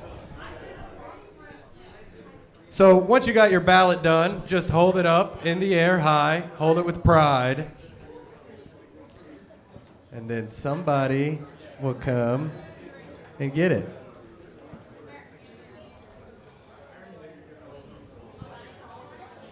Man, the voting process just gets me all riled up. What is it? Oh, you vote for 3 amateur, you vote for 2 semi-pro. 3 amateur, 2 semi-pro, then when you're done, hold it up in the air. And one of our fine young men will come and get it for you.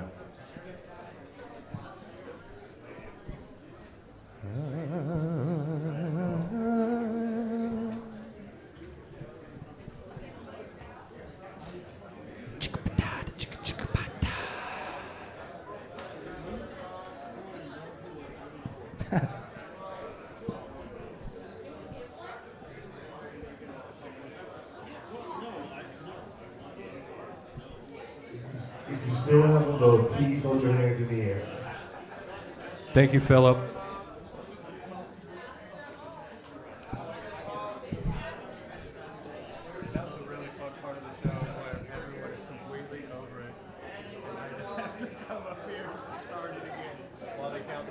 We're almost done. Oh, yeah.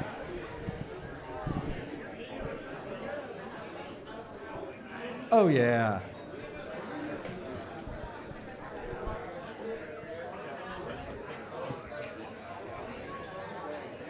No.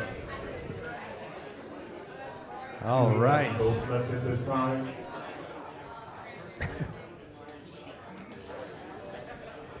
Yabba dabba doo.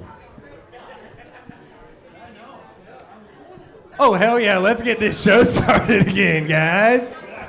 All right. Okay. So, the lights are back down. I know we've been in here for quite some time, but we're going to go back there and tally the votes.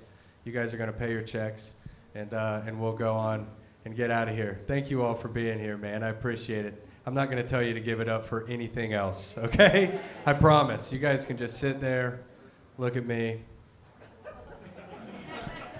Take it in.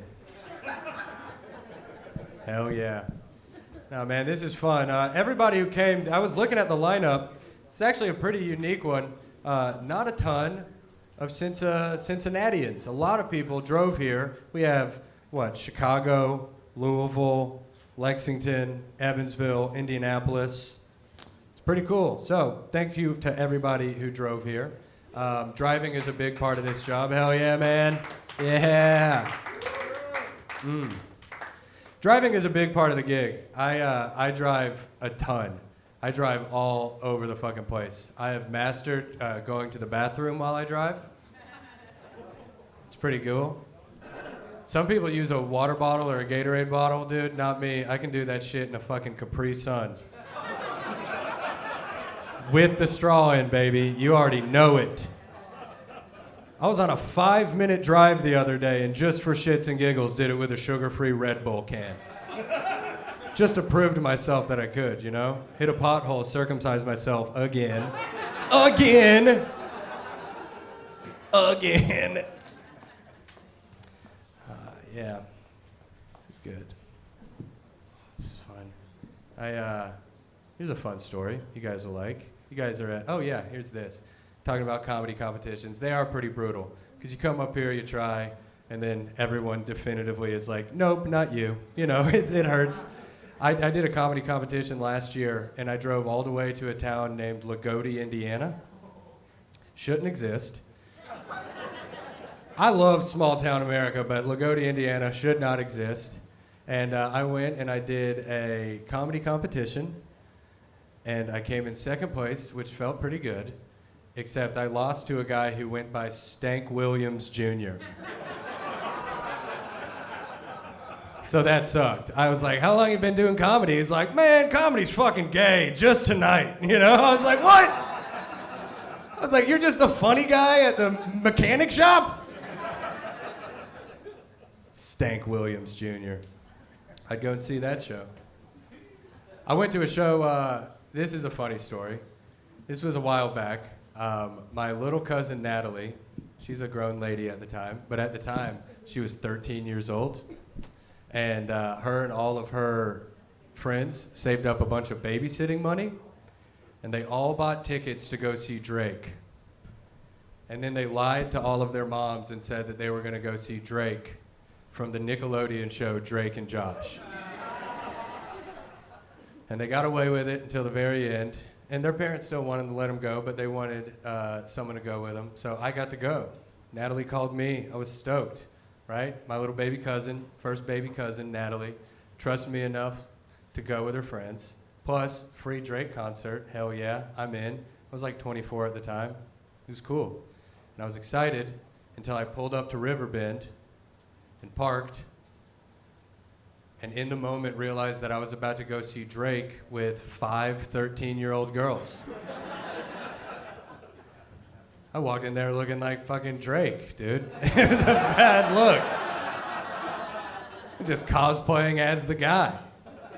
I was so uncomfortable, man. I was walking in there, it's like I was old enough that it didn't look right. I looked like a creep. I was just walking in with my single file line, my harem of child brides, just walking in looking like Epstein's newest recruiter. It was bad, dude.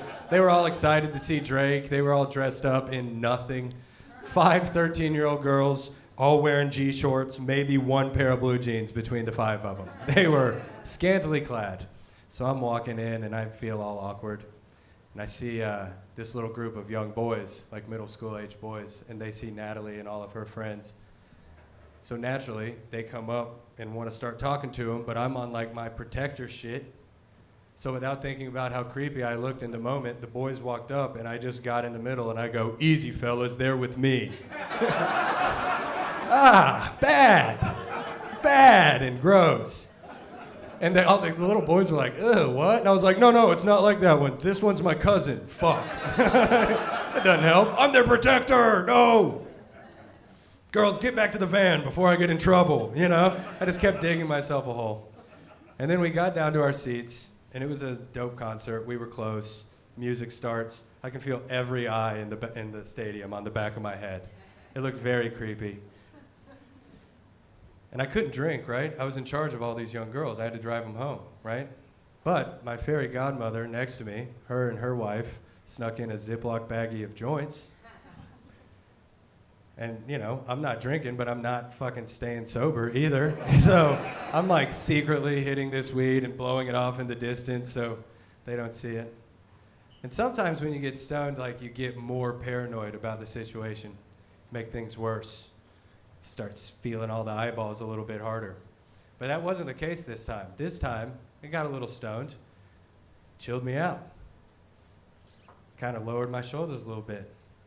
Started vibing. I was like, oh yeah, that's right. The only reason I'm here is so that these girls have a fun and safe time. And that's what's happening right now.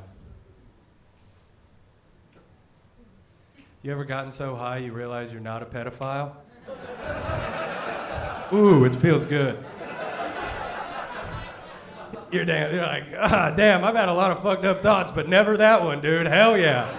That's good. I turned to Natalie and all her friends. I was like, you girls are ugly. Hell yeah. Gross. Never in a million years. That's good. Oh, man. Got the sniffles. Got a case of the summertime sniffles last week. Drank my water. I'm feeling better now. I did stumble upon my new favorite product in America, Puffs Plus Kleenex. We know about Puffs Plus. We know what makes them special. They got lotion in them. That's right, they are Kleenex that already have lotion in them.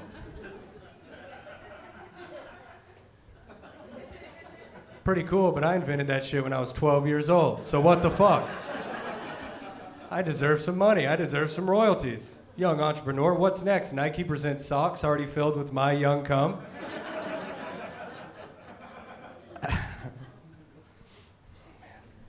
You were talking to me about incest earlier. No, not you, your brother who wants to fuck you. You're her husband? Damn, you put a ring on it, dude. Good for you. Been like, I've known her my whole life. She was a great sister. She'll make a great wife, dude. Yeah, I just gotta ask for her hand in marriage as soon as Dad gets home, you know? I'm old-fashioned. That's cool.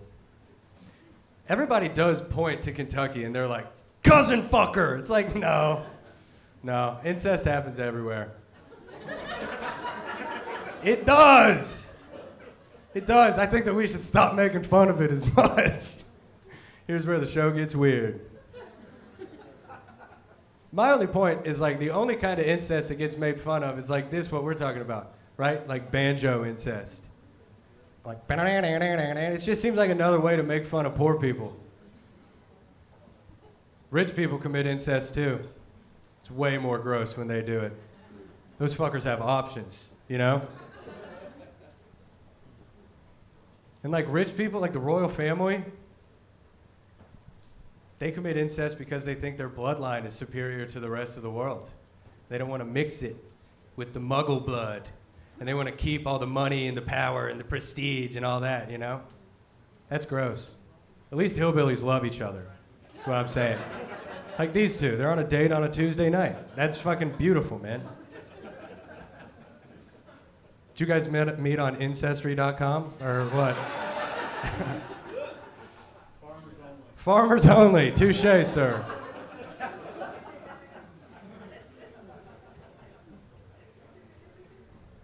Anybody else having sex with a relative in here?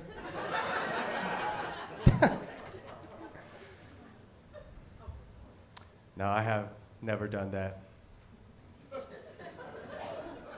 But one time I went to the Gay Pride Festival with my mom and dad. And this lady came up and asked to take a picture with us. And we were like, hell yeah, sister, get on in there. And she took a picture of us. And while the picture was being taken, she looked at my dad. And then she looked at me. And she goes, I think what you two are doing is beautiful. She thought my father was my daddy, you know? Which I did not care that she thought I was a gay man. If anything, that is a compliment aesthetically. But I was pretty mad that she thought I was dating a 65-year-old with chicken legs and Coke bottle glasses. That's bullshit. I'm not gonna fuck my dad. He just looks like me, but worse, you know?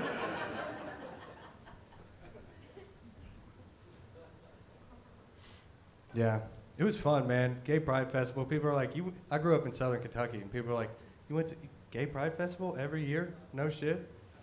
I'm just like, yeah. I mean, it was just one bear named Gus marching down Main Street, but you know, we went. Best day of the year, dude. Pack up a cooler, make some signs, go down there, protest the Gay Pride Festival as a family, you know? Obviously joking there. I didn't, yeah. And then oh, thank you, young Philip. He's 50. And,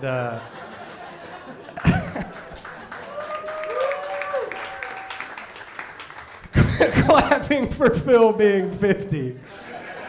You guys are gonna love this. He's also black. Give it up for him. Hell yeah, dude. 50 and black? What the fuck? How does he do it? All right. There's no need for me to keep yammering on. Let's get the hell out of here. You want to find out who won? All right, comics, if I say your name, please make your way up to the stage and get your love. Make some noise, no particular order. Moving on from the amateur bracket, we have Sohail Ali.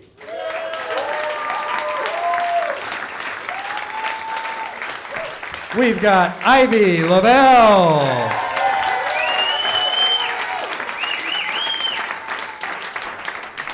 And guys, we got John Lewis.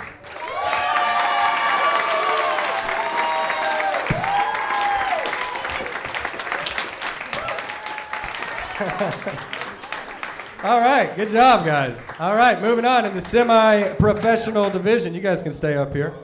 We've got old Danny Waterhouse, Daniel Waterhouse.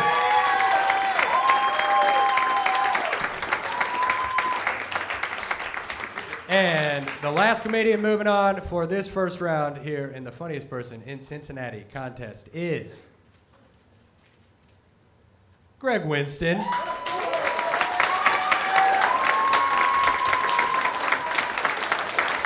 All right, guys, thank you all for being here. That's a wrap for your winners and everyone you've seen and everybody you saw. It's a tough gig. All right, we love you. Get home safe. See you next time. Goodbye. Hey, John.